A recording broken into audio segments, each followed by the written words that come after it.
Every 1,000 years, the gods gather to discuss whether humanity should be destroyed or allowed to live for another 1,000 years. Most of the gods now agree to destroy humanity. However, one person steps forward, urging that humans be allowed to live for another 1,000 years. She proposes to implement the super-special clause of Article 62, paragraph 15 of the Valhalla Constitution. This gives humanity the right to challenge the gods in a life or death tournament called Ragnarok.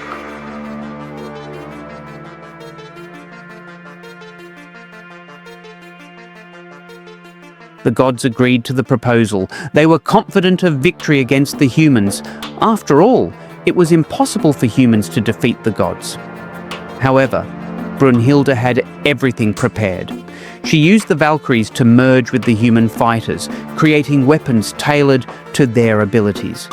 And those weapons could hurt the gods. They were called Volander. With this, the impossibility was resolved. The Ragnarok tournament consisted of 13 one-on-one battles. The first side to win 7 victories would determine the fate of the losing side. All that remained was to find 13 human fighters to compete. These chosen humans were certainly not just any humans, as they were known to be the strongest in the world. Okay, let's discuss and briefly explain the 13 human representatives who would compete.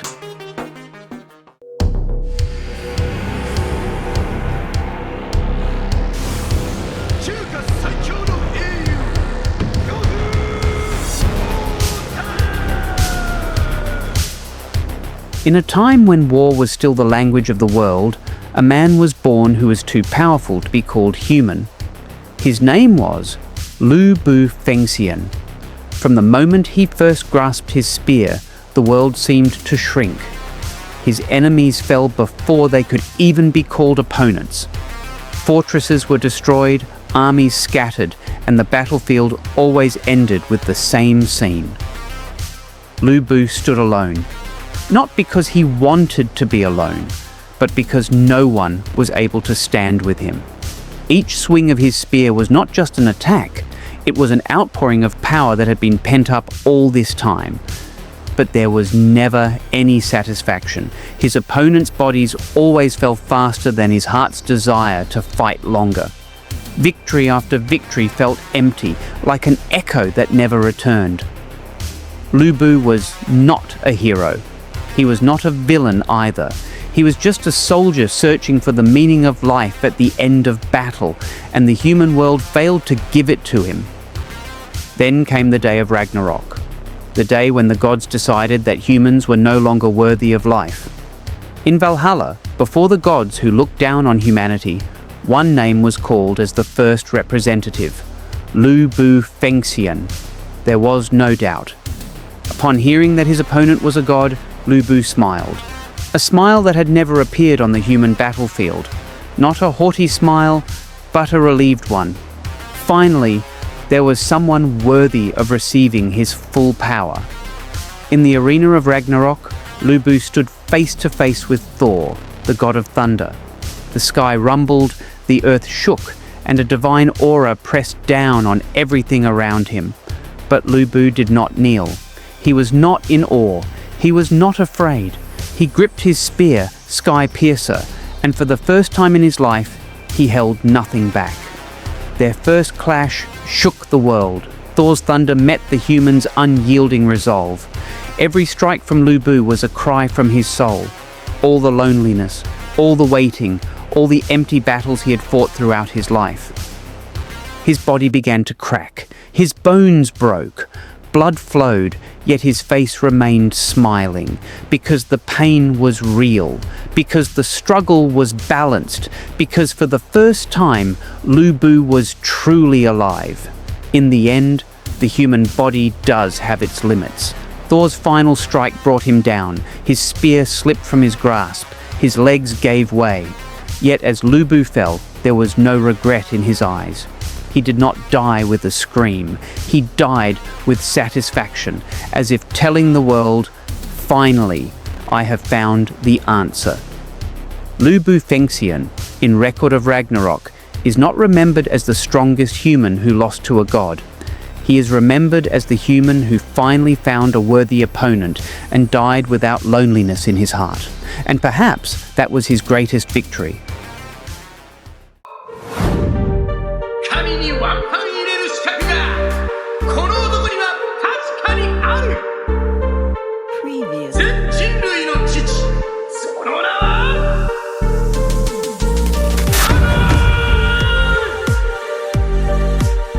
Adam, in Record of Ragnarok, is introduced as the first human. He appears as the father of all mankind. Before names and history were recorded, there was one figure who stood as the first human. Not a king, not a god, just a father. Adam was not created to rule the world, but to live in it.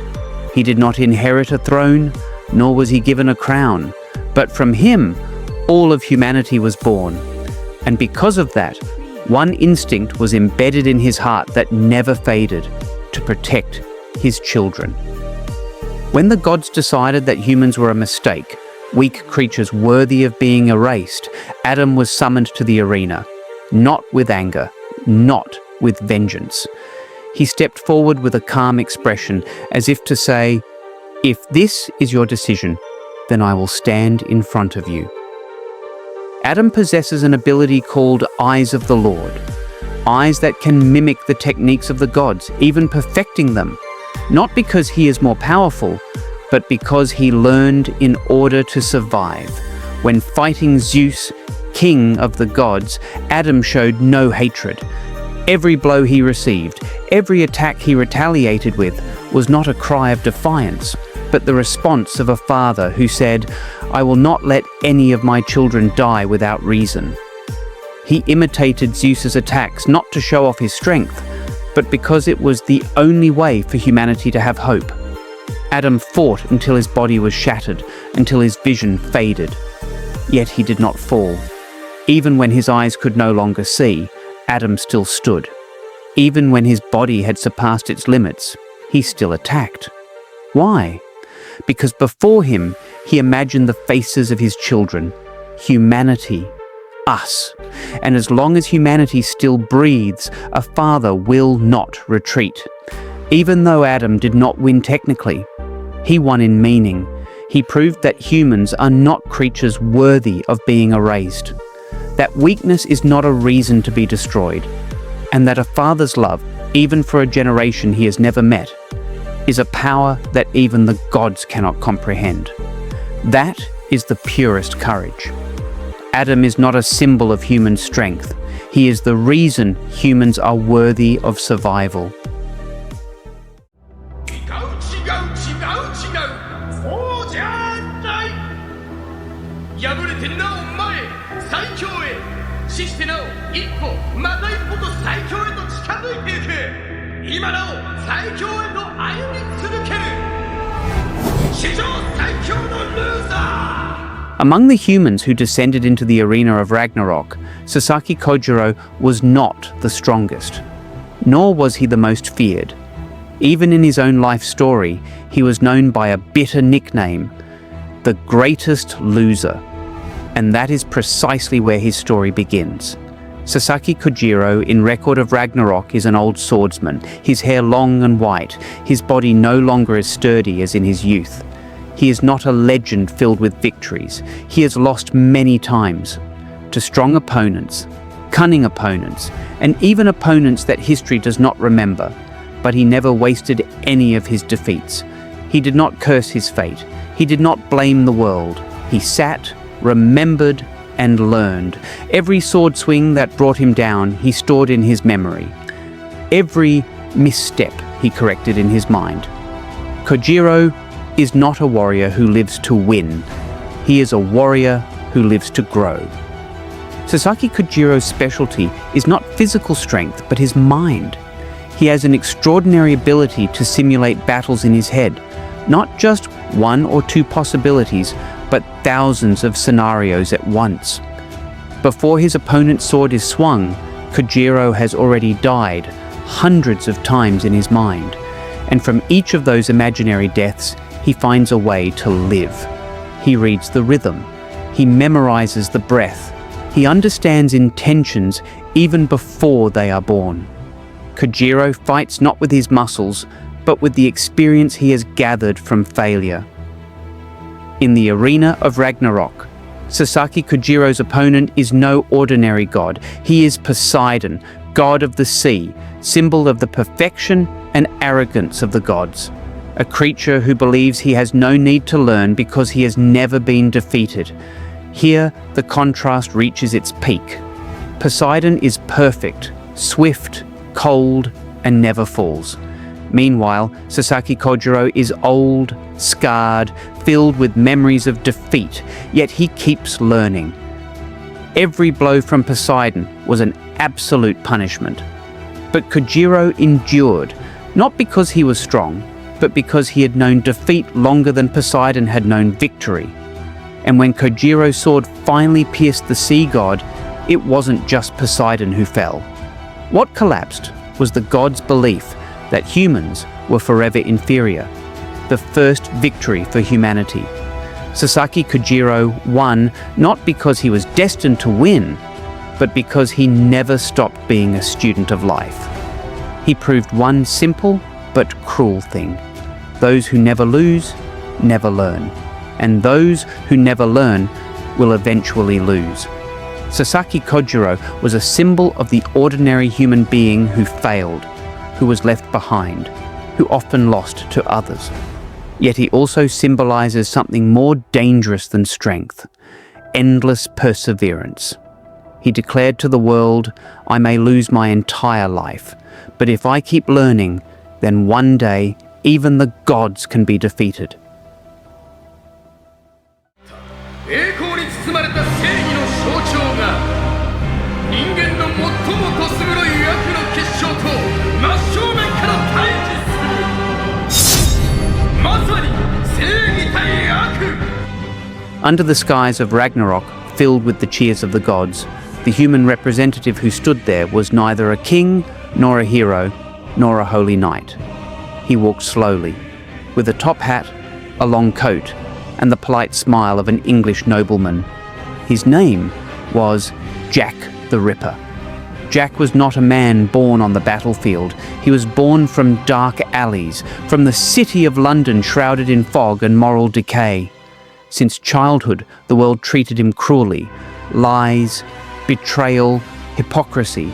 He saw all of these not as concepts, but as emotional colours. Because Jack had something no other human possessed. He could see emotions in the form of colours. Love was beautiful, warm colours. Honesty shone brightly. But hatred, fear, deception, those were all filthy and repulsive. And since childhood, Jack had been surrounded by foul colours. Unlike other human fighters, Jack does not believe in muscle power. He does not carry a legendary sword. He does not challenge gods with heroic cries. Instead, Jack smiles, bows politely, and speaks with the language of nobility. But behind that demeanour, his mind works like a scalpel. Calm, cold, calculating. Jack is a killer who understands psychology, not only of his targets, but also of himself. He knows humans cannot win fairly against gods, so he chooses another way. Jack's opponent is Hercules, the god of justice, the symbol of absolute goodness, a figure who believes that humans are worthy of salvation. Ironic, a god full of love against a man born of hatred. The arena becomes the city of London, where Jack is most dangerous. Not because of weapons, but because the environment is his weapon. Jack runs, hides, traps. He provokes Hercules' emotions, exploiting his pity, his sense of justice. For Hercules, fighting is a matter of honor. For Jack, fighting is a matter of survival. And this is where the horror of Jack the Ripper lies. He does not hate Hercules. He understands Hercules, and it is precisely because of this that he is ruthless. Behind all the deception, Jack is not a killer without reason. He kills for one thing. He hates falsehood, false love, false purity, justice that is only beautiful on the surface. When Jack saw Hercules' emotions, for the first time in his life, he saw a color that was truly pure, and that made him hesitate. But Jack chose to remain himself, because the world never gave him the chance to be good. Jack the Ripper is not a hero. He is also not a demon. He is a product of a broken world. In Record of Ragnarok, Jack represents the rarely defended side of humanity. Cleverness without honor, survival without justice, victory without pride. And when the battle ended with Jack the Ripper's victory, one thing became clear to the gods. Humans are not only dangerous because of their strength, but because of their minds. If Lu Bu is courage, if Adam is a father's love, if Sasaki is perseverance, then Jack the Ripper is the bitter truth that humans can win not because they are noble, but because they were never given the choice to be pure. 強すぎるがゆえにそれらの技を禁じられてなお男は最強であり続けた勝ってそれでもまだ勝ち続けた東第5回戦人類代表日本出身ライデンタメーモ Since birth, Raiden Tamimin has not been an ordinary human being. His body is too strong, too large, too excessive for the human world. His muscles have developed beyond normal limits. His bones scream under the pressure. Every small movement has the potential to tear his own body apart. For others, strength is a gift. For Raiden, it was a curse from birth. He couldn't run freely. He couldn't fight as he pleased. He even had to restrain himself from living itself. To survive, Raiden's body was fitted with muscle seals, restraints that limited his strength so he wouldn't be destroyed by his own body. Imagine a man who lives every day restraining himself from dying by his own power. But Raiden does not complain. He chose sumo, not for fame, but because sumo taught him one important thing: controlling power. On the dohyo, Raiden learned to stand. He learned to hold back. He learned that true power is not about destroying. It is about supporting. When Ragnarok began, Raiden was finally given one chance, not to hold back, but to unleash everything. The opponent he faced was no ordinary god. Shiva, god of destruction, dance and cosmic fire. As the battle began, Raiden slowly unsealed his muscles. One by one, each seal released not only increased his strength, but also brought him closer to death. His muscles swelled brutally. His body began to crack. His bones and flesh were forced to bear a burden that no human should ever have to bear. But for the first time in his life, Raiden smiled. Now, I can fight with all my heart. He wasn't fighting for humanity. He wasn't shouting about hope or the future. He was fighting for one simple thing: to be able to use his body to its fullest, just once. Every blow Raiden struck was a sacrifice. Every slash of his muscles was a life or death gamble. He destroyed Shiva over and over, forcing the god to rise from ruin after ruin. Even the gods fell silent, not because of sheer power, but because of Raiden's calm and honest determination. He did not curse his fate. He did not blame the world. He accepted everything, and that was precisely what made Raiden so terrifying. Raiden finally collapsed. His body could no longer withstand the power he had unleashed, but as he fell, there was no regret. He smiled, content. For the first time since his birth, Raiden Tamimin lived as himself, without seals, without chains, without fear of his own body. Even Shiva, the god, paid his respects, because Raiden was not a human trying to become a god. He was a human who had triumphed over his own fate. Raiden was not a symbol of humanity's hope. He was not a savior. He was a symbol of something quieter and heavier. A person born with too great a burden, yet choosing not to run away and to stand firm until the end. And perhaps that was why Raiden felt so real. Because not all fighters want to win. Some just want to be allowed to be themselves, even if only once. 遂げた人類史上初めて公天上帝に近づきしその男は自らを奉公した始まりの王いわく始皇帝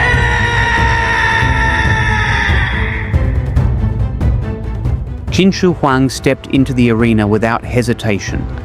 Not with cheers, not with prayers, but with the silence of a king who had borne all the suffering of the world on his shoulders. Before the gods stood a man, not an ordinary hero, not a soldier, but the first emperor to unify China. However, in Record of Ragnarok, Qin Shi Huang is not just a ruler of a territory, he is the king who conquered pain itself. Since childhood, Qin had lived with a unique curse. He felt all the pain experienced by his people. If a farmer was injured, Qin felt the pain. If a soldier died, Qin felt his death. If the country suffered, the pain would pierce his bones and soul. However, he never complained. Instead, he stood up and said silently, "If this world is painful, then let me bear it." This was the foundation of Qin Shi Huang's strength, not physical strength, but absolute endurance against suffering. Qin Shi Huang always smiled. It was not a mocking smile, but the smile of someone who had gone through hell and chosen to remain standing. In front of a god like Hades, ruler of the underworld, Qin showed no fear. He did not scream. He did not raise his weapon in anger. He simply said calmly, almost cheerfully, "I am king," and kings bow to no one. His elegance was not the result of palace etiquette training. It was the absolute conviction that he was worthy of standing on equal footing with the gods. Qin Shi Huang fought using an ancient martial art called Qi Yu. It was not a crude technique or raw power, but rather the art of reading the flow of the body, breath, and weaknesses of the opponent. With Qi Yu, Qin was able to see the weak points in his opponent's body, deflect attacks without blocking them directly, turn his enemy's strength into their own destruction. He did not fight strength with strength. He fought arrogance with precision. Qin's weapon was not a large sword or a magnificent spear. He wore Spaldar, which served to channel, withstand, and reflect his opponent's attacks. Every blow from Hades was not only blocked, but returned with the will of a king. The Spaldar was a symbol. "I have borne the pain of the world. Your blows are but a faint echo of it." The battle between Qin Shi Huang and Hades was not merely a physical duel. It was a clash between two philosophies of power. Hades, the king who ruled death with cold responsibility. Qin, the king who ruled life with personal suffering. Qin did not defeat Hades because he was stronger. He won because he was more prepared to bear the consequences of power. When his body was destroyed, Qin remained standing. As blood flowed, he continued to smile. When all logic said he should fall, he stepped forward. Qin Shi Huang is not a symbol of perfection. He is not a holy hero.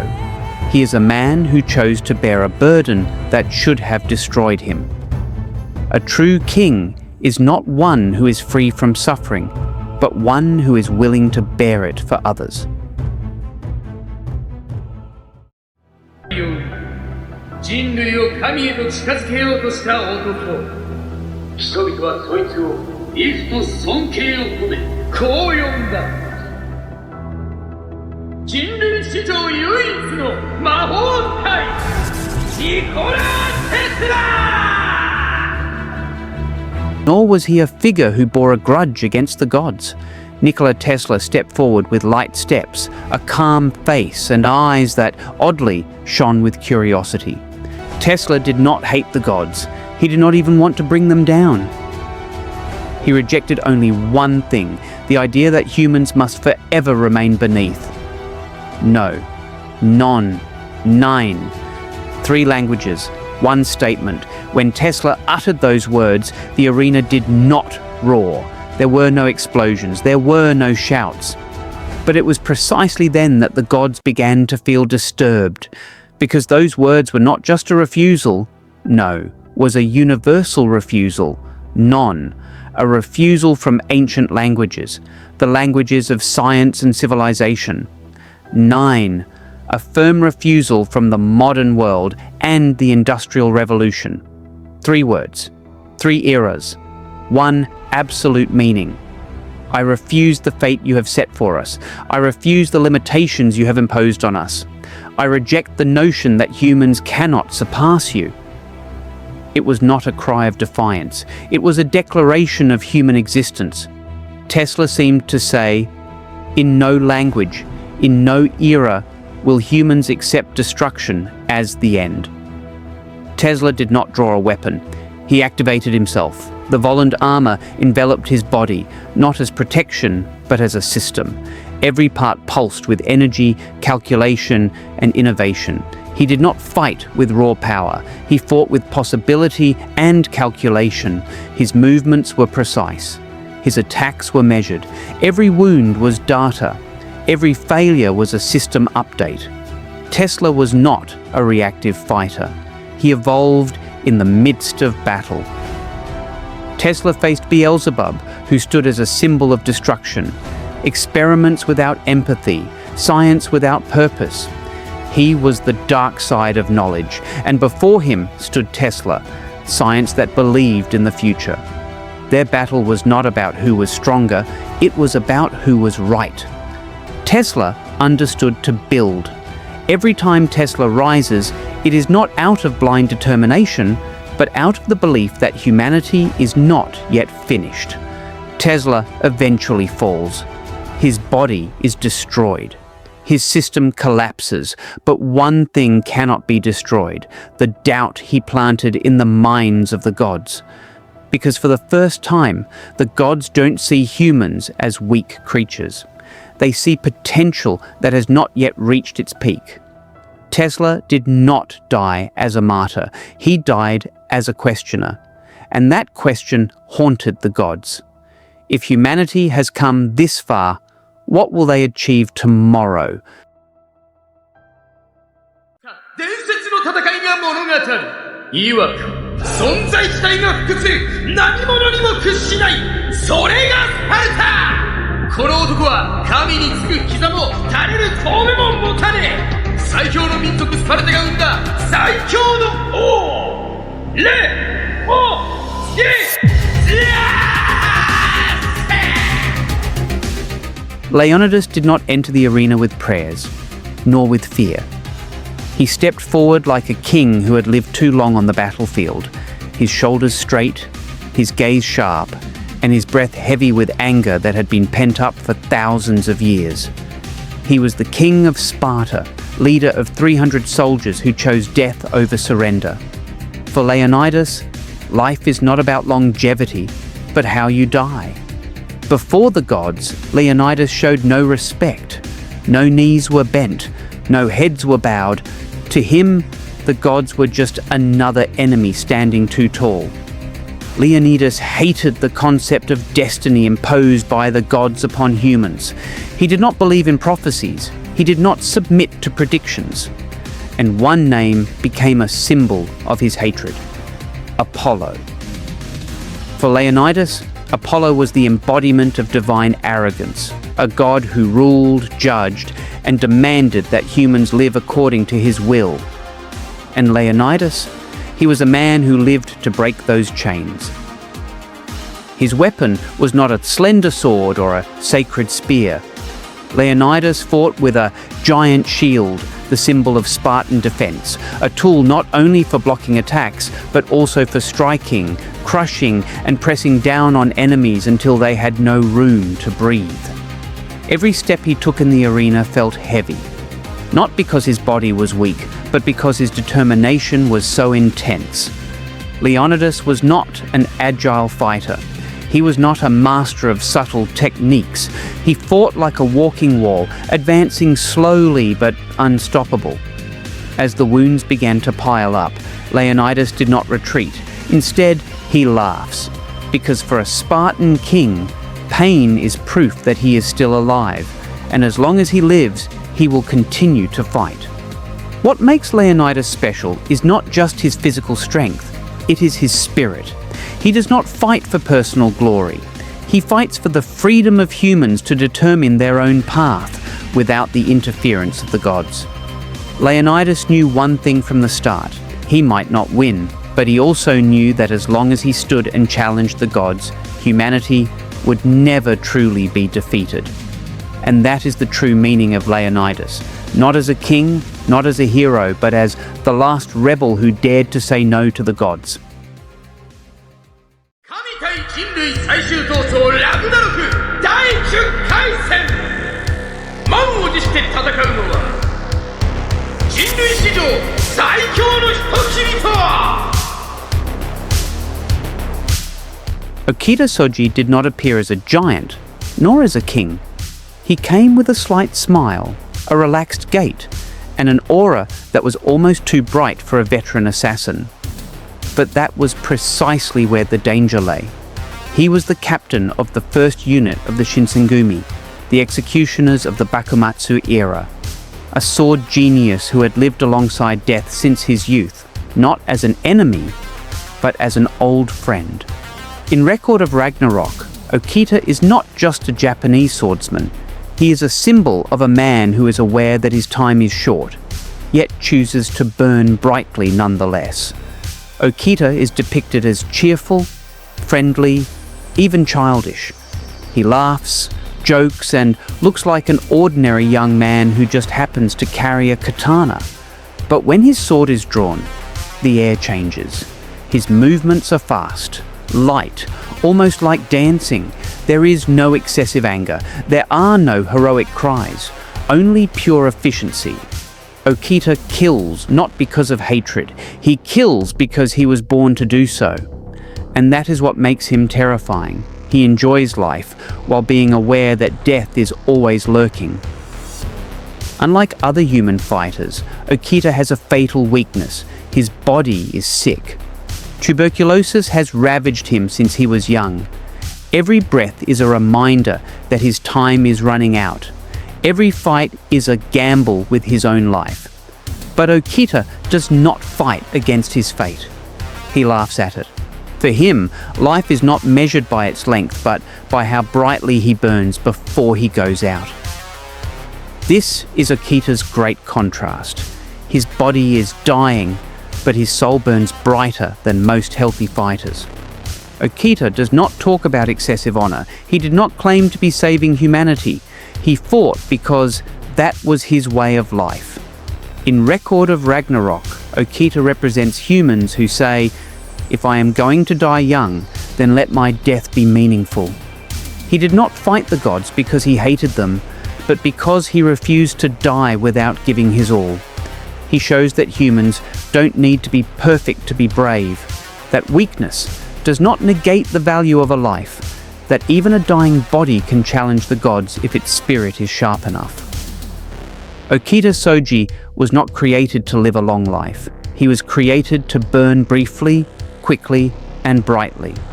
And before the gods, this young man, laughing while coughing up blood, stood tall, drew his sword, and said silently, "Come on, before I run out of breath."